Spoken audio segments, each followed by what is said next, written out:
Life is hard, but it could be worse. Life is hard, Life is still hard. but it could be worse. We're never gonna have to Life change is this music hard. because life is Are always you still not hard. speaking? But it could be worse. I'm speaking now. I'm What sorry, are you talking still not smoking? Sorry, I've had a lot of bad hair dreams Should we lately. start over already? No, it's too early to start I am over. still not smoking, although you still can't tell by my voice because ever since I've quit, things have just been crappy. Starting over now would be like getting out of bed at 7 in the morning and going back to bed at 10 after. I've done that. No, get up, pee, Exactly. look at the clock, go check your email. Nobody cares. Should I do something? I'll give it 5 minutes. Nah, I'm not gonna do anything. I'll go back to bed. I hear the bed calling me. Yes. Yes, those bed day. I'm sorry. Sleep on me. Well, then, if you happen to have woke up in the middle of a particularly good dream, and you want to go back and try to pick up where you left off, it Yes. never works. Not a bad hair dream. No, I've been having a lot of those. I don't know what the deal is. I don't know what a bad hair dream is.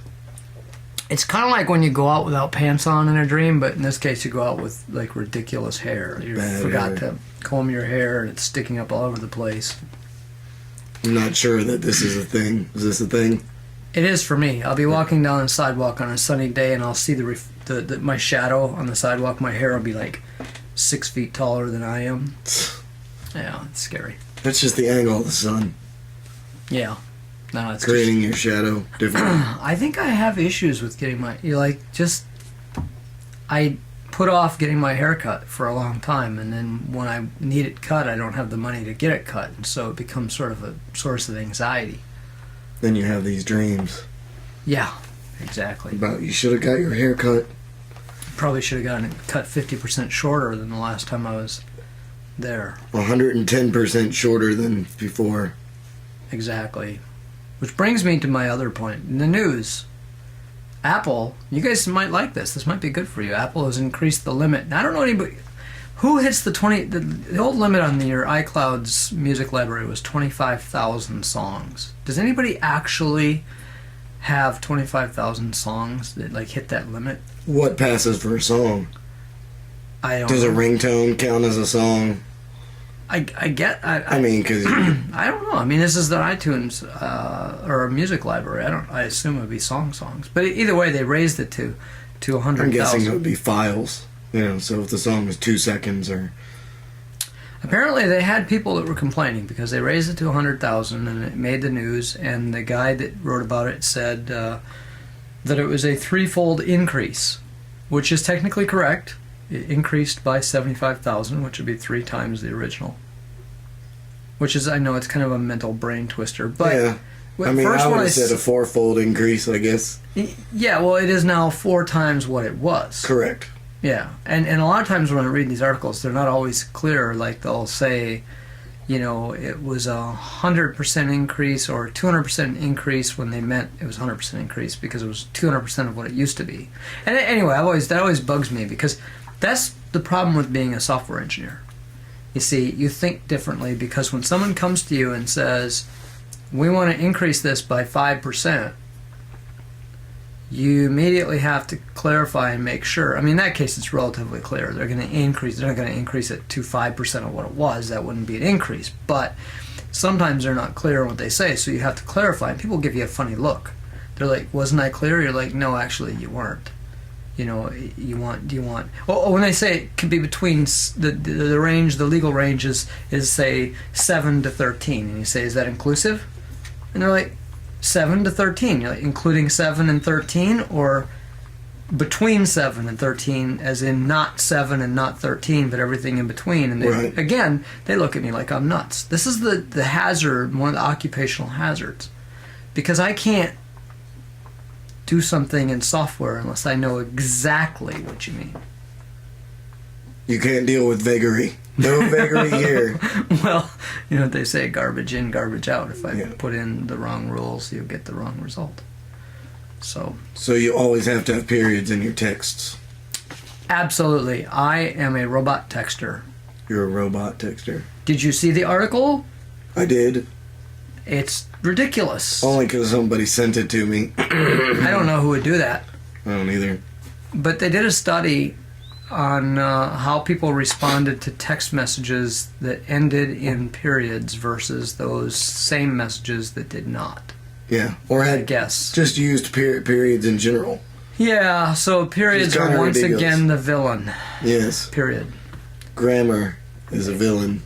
Yeah, those of us who actually say that is a complete sentence, therefore it ends with a period. Now, you don't put periods at the end of a phrase. If it's an incomplete sentence, then you don't use a period. And a lot of the things that they were referencing in here were incomplete sentences, so technically they didn't deserve a period. But just adding a period should not make you a villain.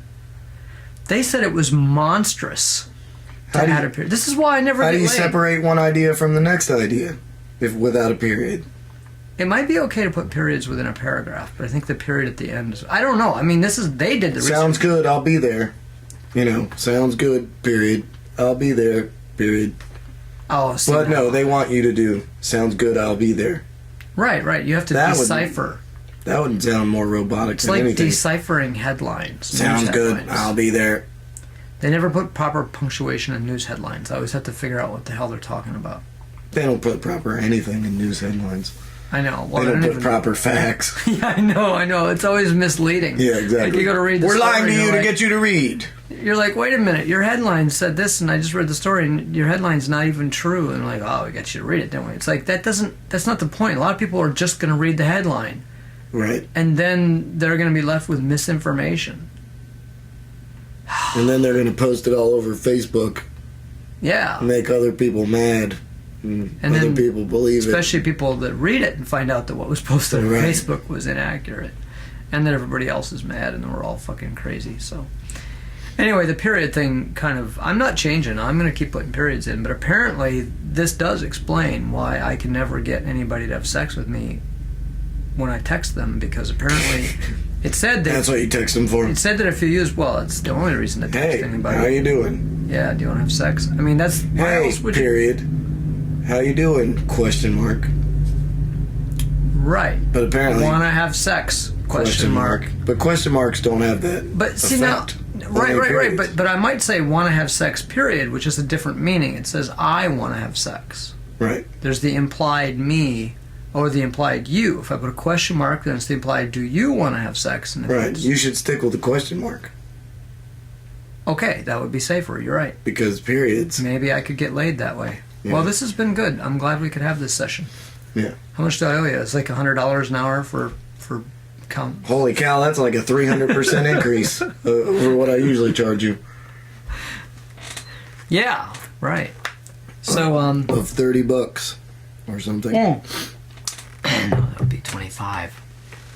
A 300% increase. You started at 25 and increased 300%. There you go. Sorry, it's just the way the brain works. It's like a hayride through the hood. I don't Like know a hey ride through the hood, exactly. but not a Period. hey. You know what the drinking word's going to be, don't you? Period. Probably. Yeah. So in other news, actually this was in the news today. I've never heard of this person, Michelle Fiore, F-I-O-R-E. Apparently a lawmaker in Nevada, as in a state congressman. In Is it Nevada or is it Nevada? Nevada. Of course Nevada. Why is it Nevada? Why would it be Nevada? That's like Nirvana. Not Nirvana. No, but Nirvana is like Nevada. It's Nevada because it's not Nirvana. There's nothing Nirvanic about Nevada. That depends. There are things legal in Nevada that aren't legal There anywhere aren't else. legal in Nirvana. I mean, or there are. I'm sorry. Yeah. Okay. They might be very Nirvanic.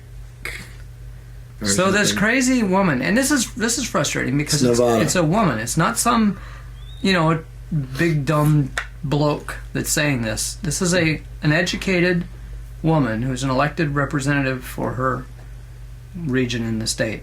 She says, oh, by the way, this is during a radio interview. She's talking to some guy by the name of Chuck who's been grilling her about the Syrian refugees and her position on the Syrian refugees. And this is her speaking. Why would she have a position anyway? Oh, because they want into Nevada. Are you about to make a sexist joke about No. this woman? I'm saying what I get it now, because she's deciding allowing whether Syrian refugees to come into the state. into Nevada. Yeah. Right. That's Okay. This has been a big, hot button lately, this whole. Yes. So she says, and this everything I'm going to read now is quoting her. I'm like, Chuck, calm down. What are you talking about, Chuck? He's like, the Syrian refugees. I'm like, what, are you kidding me? I'm about to fly to Paris and shoot him in the head myself. I am not okay with Syrian refugees. I'm not okay with terrorists. I'm okay with putting them down, blacking them out, just put a piece of brass in their ocular cavity and end their miserable life. I'm good with that. End quote. Like, So, yes, what? let's kill all the refugees. You're fleeing torture in your homeland. I'll fix your problem. Okay, Now what are all you gonna this complain about? came from one guy. No, it wasn't even one guy. It was a passport that was found in the vicinity of a dead suicide bomber that was the possibly forged passport of a Syrian refugee. And then it In turned Paris? out You're in talking- Paris, yeah. Okay. After the whole thing, they found a passport in the vicinity of this guy who blew himself up. They didn't even know if it was his passport, and they didn't know if it was a forgery or the real thing. Right. Turns out in the end that all the people that actually did that terrorist attack were all Europeans. Right. Not one of them was a Syrian refugee. But because that passport was there, and because it hit the news that one of the terrorists may have slipped in as a refugee, all of a sudden this whole thing blew up. Completely based on misinformation. In a headline. In a headline. I'm sure it was in it was in several headlines, yeah. Yeah, because I mean, but nobody's bothered to research the backstory. Nobody's bothered to say, oops, it wasn't the Syrian refugees after all. They had nothing to do with that attack. There is, as far as we know to date, no association between Syrian refugees and terrorists. And any refugee coming to this country would have to go through a 2-year process to get in. Like, what terrorist is going to wait 2 years to get into the country? Right. That's why I saw that argument on TV the other day. Somebody said the whole thing is ridiculous because of the 2-year, process Yeah. that they have to go through. If they were really a terrorist, they would just buy a plane ticket. Absolutely. They don't need to come here forever. They just need to come here for a day. Right, they could steal a You know. passport if they wanted to. I mean, it's a criminal organization. Well, a passport is one thing, but that's what he's saying is you don't Yeah. need to be vetted for 2 years to come in because Well, the refugees are trying to.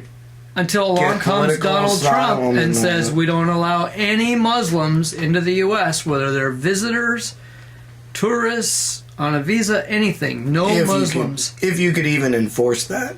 I mean, it'd be ridiculous to have that as the law anyway, but It would had- be extremely. It would be anti-American to have that as the law. but you'd also have virtually no chance at enforcing that. It just kills me that Trump comes up with this shit and everybody's like, yeah, that's what we need to do. Stop those Muslims from coming into our country. Because we're in grave danger. Oh, and then today there were 3 different sheriffs in 3 different America. counties. Yeah, 3 different counties. The sheriffs were encouraging people. They said, if you're licensed to carry a gun, we're encouraging you to carry a gun because it's the citizen's responsibility to protect us from domestic terrorism. Okay, well, there you go. So if you're out there and you've got a concealed carry permit, it is your responsibility to carry that firearm with you and make sure that we're safe. And if we're not, it's going to be your fault. You're going to end Right. up in jail. The one thing we will not be able to blame Obama for. We'll blame him anyway. we can't let Obama off the hook. I mean, Obama can do nothing right. It's hilarious when I read the news and the things that they're blaming Obama for, because if he speaks strongly about something, then he spoke out too strongly about it. If he doesn't say something about something, then he's a wimp and he didn't come out for this or for that or what. It's this I hate Obama thing is just unbelievable. And you know what's crazy? What's really crazy for me is that, and I don't know if I've told you this, when Obama got elected, I was disappointed. I never liked Obama. Like, just from day one, and that includes all the way up till now, I've always felt when I hear him talk like he's condescending. Like he's talking to America like we're a bunch of second graders. And actually, he might be right. I mean, maybe maybe we are, because the way we act. I mean, anyway, I digress. The thing is that it's always bothered me. I've never been a big fan of it, been that fond of him. I wasn't fond of the Affordable Care Act. I still seriously hate the Affordable Care Act. I'm sure it's helped some people, but it has not helped me, and I feel like it's a violation of my freedom to spend my money the way I want. But that notwithstanding, I end up protecting Obama and defending him constantly against attacks that are completely unfair. Because you have a gun? Yeah, exactly. I pull out my gun and I say, look, fucker, if you're going to talk about Obama that way, you're going to get brass in your ocular cavity. And by the way, brass is not what my slugs are made out of. Brass is what the cartridges are made of. But that's, let's not nitpick the poor woman's speech. Because clearly she thought that out very carefully. That's why later on, by the way, she ended up backtracking on that. I wonder if she's critical of Obama. She probably is. She probably is ready to shoot him. Of course, you can't say that, by the way. You cannot ever, I don't care who you are, say that you're going to shoot the President of the United States. Well, yeah. I mean, that would be a given. And by the way, for the record, I have no intention. Like I said, I end up defending the guy all the time, constantly. People come to me, oh, Obama did this, Obama did that. I'm like, are you serious? That happened like 8 years before Obama was elected president. It's like Obama gets blamed for... I mean, I'm surprised that the problems with the Apollo 13 mission weren't Obama's fault. Yeah, but haven't they always done that? I mean, I remember stuff being blamed on Reagan and Clinton and Carter. To some extent, when I was growing up. Yeah, I agree, but this is so ridiculous because they blamed the attack in 2001 on Obama. I mean, I've heard people... The 9/11 attack? Yeah, the 9/11 attack. And how's that even possible? It's not. And it's, like, so revisionist, I mean, to the point that, like, you don't remember who was in office during 9/11. I mean, it was... it's like if you have any memory of the event, you remember George Bush, going around and doing speeches and all this. I mean, it's not like you could forget who the president was because it was all tightly interwoven. I mean, there were people that blamed it on Bush. Right. And of course, Bush started he started the war in Afghanistan and the one in Iraq and all this as a consequence of that. But all of that has been lost on people. They claim that George Bush kept us safe from terrorism. And so the next question people ask is, well, why was the biggest terrorist attack ever, why did it occur on George Bush's watch then? And they're like, well, it didn't. And I'm like, where were you? Like, what country were you living in when this happened? But this is what the common understanding is now, because they've taken George Bush and put him on a pedestal as being the one who kept us safe. He started these wars with those damn terrorists. He was tough on terrorists, and Obama has been nothing but a slacker, and he's a Muslim, and he's defending the Muslims, and he won't take up arms against these people, and he's making America weak and all this stuff. And by the way, we haven't had any terrorist attacks while Obama's been president. Plus, Obama got bin Laden. Yeah. I mean... Well, under his watch, America got bin Laden. This drives me crazy because I'm not a Democrat, and I don't like Obama. And at the same time, here I am. It's just too embarrassing to be a Republican. Well, yeah, definitely not a Republican in the traditional, or what is now the definition of a Republican. Because you got Trump and Carson, and that's about it. Yeah, I'm right now a Bernie Sanders fan all the way. And that's another interesting discussion. They're talking about that Bernie Sanders right now could beat any Republican candidate if doesn't matter which one they picked, for the ones that are available. And it could be. That's it. Vote Bernie Sanders. I would imagine. Maybe would imagine that probably any Democrat would have a decent shot against any Republican at this point, because there's no Republican that. The problem is that they're saying we have to pick Hillary in order to win. The Hillary supporters are, oh God, and I'm not a fan of Hillary. Me neither. Hey, like us on Facebook and send us comments at lifeishardpodcast.com. Thanks for listening. Life is hard, but it could be worse.